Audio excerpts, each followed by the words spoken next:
What's the most disturbing thing you learned about someone on the first date? Well, a Tinder date just smoked a little hero and off some aluminum foil in front of me, so probably that. Someone told me she really wanted a Jaguar when she was in high school, but her dad bought her a Prius instead, so she crashed it on purpose. And then he bought her another Prius, and she crashed it again. I guess he learned his lesson afterwards and bought her a Jaguar. Had a roommate once who would crash his Audi every year so his parents would buy him a new one. Knew him 3 years, 3 different new Audis. She was French. She taught English in England. She hated England and the English. She didn't read books. She didn't like films or music. Oh, and she thought disabled people couldn't feel pain. A fact she shouted at me in a packed restaurant after I told her she was wrong. She thought the date went well and wanted to go on another one. We went to a brunch spot and then talked in his car. He started trying to kiss and touch me. He kept saying, "Stop trying to play hard to get, I know you want it," as he was holding my wrists together since I was trying to get his hands from trailing up my thigh. Played the fake phone call thing and blocked him on everything. To this day, he thinks I enjoyed it and just didn't want to look like a whore on the first date. Also, it was barely past noon, like, sir, get a grip. This one guy, 41M, just casually drops that he has 5 kids on the other side of the country. When I say, "Oh, that must be really hard, you must miss them so much," he responds with, "Yeah, but you know things happen and they're older and have their own lives now." So I'm thinking his kids are 20 or so. Nope. The youngest was 5 and his oldest was 14, and he just up and left them and didn't seem to care. Class act. The 14-year-old is about retirement age and the 5-year-old is applying to Yale in between naps and bluey gigs. Time sure flies by. He told me with a full physical reenactment about how he'd gotten into a fistfight with a guy and kept beating him bloody until his then-girlfriend got scared and begged him to stop.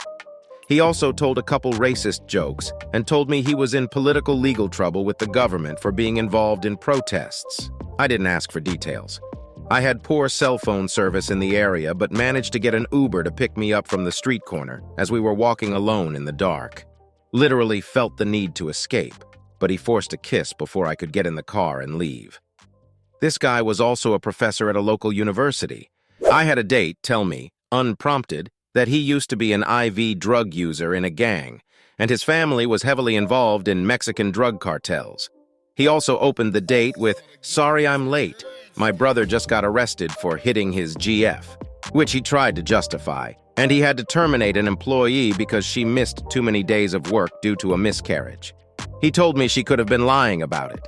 Meanwhile, he called me an awful criminal because I smoked pot and occasionally sold extra to my friends, and at the time I was doing community service, which I loved because I served at an animal shelter for not being able to afford to pay a speeding ticket. He worked in the HR department at a corporate job. He also asked me 6 times if I was seeing someone else, talking to other people, or had kids. Criminal, kidnapped someone. First date. Didn't know this until cops showed up with lights behind my car. Asked me if I lost my passport. I obviously said no and got worried if I lost my passport, LOL. He asked me to step out of my car and verify this information on the screen on his car.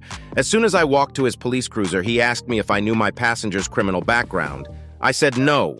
He told me that he was out on bail, history of kidnapping, stabbing, and DUIs, saved my life, and I kicked him out of my car while cop followed me to my house. I was 19. He was on house arrest with bracelet to his ankle.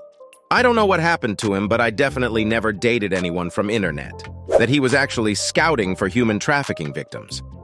The only reason I think I survived without being kidnapped was because when he asked, "What would your parents do if you went missing?" And my response was oblivious yet true. "Oh, they'd send the National Guard and move and heaven and earth to find me." He then drove me home, said, "You're very trusting," and then never contacted me again. That her ex-boyfriend was a local police officer, and if he saw us out together, he would harm her and me. Probably kill me, she said. She told me horrible stories about the guy while we went to places least likely to be found. I believed her. I was worried for her the whole time. And me too. It was a blind date. It was our first and our last one. If I remember correctly, she died of an alleged suicide within about a year. Nah, bro. I didn't think for a second that it was a suicide. She even mentioned that the dude said he could get away with killing her this way. I felt so bad for that girl. I feel guilty for not trying to somehow help her more. I was young and didn't know how to at the time. The worst part is that I don't even remember her name anymore. I didn't mind that the man had forgotten his wallet. Everyone's allowed to have one of those days. After dinner, he asked if we could stop by Target because he'd forgotten to get his mother a birthday gift. I think it was the next day or something, can't remember. We walked through Target and he chose some kind of lounge chair, which was around $30. He said he'd pay me back and I had no problem with that. The problem occurred when we went to pay. A bag of M&Ms had broken and spilled on the conveyor belt and the floor underneath it. My date got really excited and started picking up M&Ms off the conveyor belt and eating them. I was horrified. I always knew I was a bit of a clean freak and somewhat of a germaphobe, but it immediately skyrocketed. I told him that I would happily buy him a bag of M&Ms for himself so he wouldn't have to eat the fallen ones. He couldn't understand why I thought it was gross to eat M&Ms off that dirty, sticky conveyor belt. Thankfully, he didn't attempt to kiss me, which was my biggest fear from that moment forward. We never had a second date, and I never heard from him again, which I was glad about. We were at a bar having drinks. She told me she was having problems with her ex because he kept stalking her. She said it wasn't really his fault because she's a Wiccan and she cast a love spell on him last year and he can't resist her. She told me the love spell was a potion she made by slipping certain ingredients into his wine. One of those ingredients was her own menstrual blood. She put period blood in the dude's drink. She was fine with that. She was just upset that she couldn't figure out the counterspell to get him to stop loving him. I was more than a little weirded out by this, as she had had several opportunities to slip something in my drink, should she have so wished. I waited a few minutes, excused myself for the bathroom, and left via the back door. I had a friend of mine set me up. I met her at a bar. We had a few drinks and some food. We hit it off. She was fun and cute. We ended up back at her place, started fooling around. She pinches me really hard. I was like, what the flip? She starts calling me a bee. She asked me to grab her and squeeze as hard as I can. I squeezed. She slapped the shoot out of me and told me I was a puppy. She said if I didn't bruise her, then I wasn't doing it right and I was a pathetic little boy. I was freaked out. I told her I had to go to the bathroom and I ran out the door, left my shirt and phone. I bought a new phone the next day. In her eyes, you proved her point by leaving your stuff. Damn, this is too easy, she said, adding the phone to the drawer of phones. We had been talking for a while but hadn't gone out yet. We finally met up for a date and things were going fine for the most part. We were a couple bottles of wine in and the conversation shifted and I told him about how I was SA'd at a young age and he stared at me for a moment before he said, I can't imagine how tight you would have been. I immediately excused myself, called my mother, and she picked me up within the hour. I had to go back the next day to get my car, and thankfully he wasn't there. I never spoke to him again. The date was going really well until the mood shifted to being a little more flirty, and she said, "So what do you do to relax?" I was pretty sure I saw where it was going and might end up with an invite back to her place, but I wasn't totally sure, so I played it neutral and said, reading with a glass of whiskey. She told me she took baths with her socks on. I laughed and realized she wasn't laughing. She was deeply offended that I laughed and I was like, "Okay, you're serious?"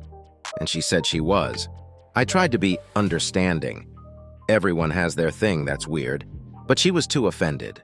When she asked how I could judge her for liking something, I told her it was surprising to me because probably the only thing I like worse than wet socks is wet jeans. She went over the top, including dumping a drink on me and leaving. Look, I get everyone has their thing. But I think you also have to understand when your thing could be considered weird. If she'd even said, "Look, I know it sounds weird, but I really like..." then I wouldn't have even judged her much. There's self-awareness in that. But I'm now convinced she was a budding serial killer.